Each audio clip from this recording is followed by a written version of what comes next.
pensez que Claude Noiraud a raté la victoire dès le premier tour. Il a atteint 49%.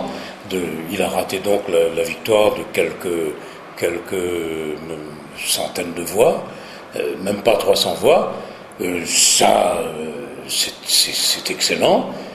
Concernant à Saint-Paul, là aussi, quand on voit l'écart, d'abord Huguette Bello est arrivée largement en tête, et quand on voit l'écart qu'elle a par rapport à son concurrent immédiat, c'est plus de 7000 voix, je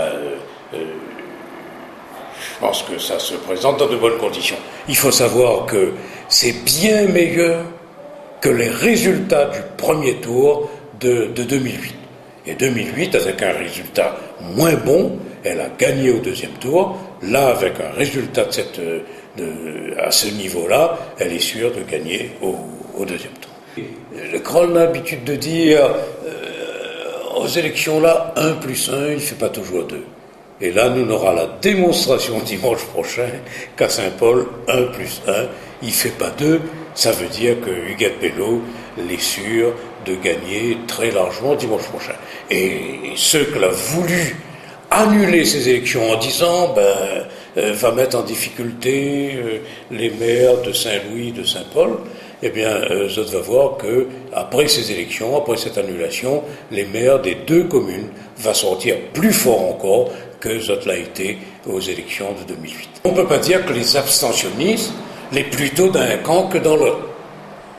Et les abstentionnistes que va venir voter, Zot va voter selon la tendance du premier tour. C'est-à-dire, Zot va séparer Zot un peu pour les adversaires de Claude Noiraud et l'autre peu pour Claude Noiraud. Et s'il répartit Zot dans le même pourcentage, ça veut dire que Claude Noiraud, qui avait déjà 900 voix d'avance au premier tour sur M.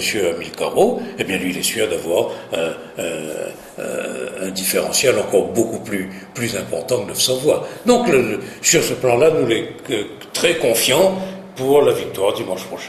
Non, on ne peut pas dire que Saint-Louis est marqué du sceau de la violence. Bon, il y a eu des incidents clairs regrettables. Il faut que, pour les quelques heures qui restent pour la campagne électorale, que ça s'apaise, que ça se calme. Bon, moi, on a le sentiment que c'est un peu le cas. Bon, donc,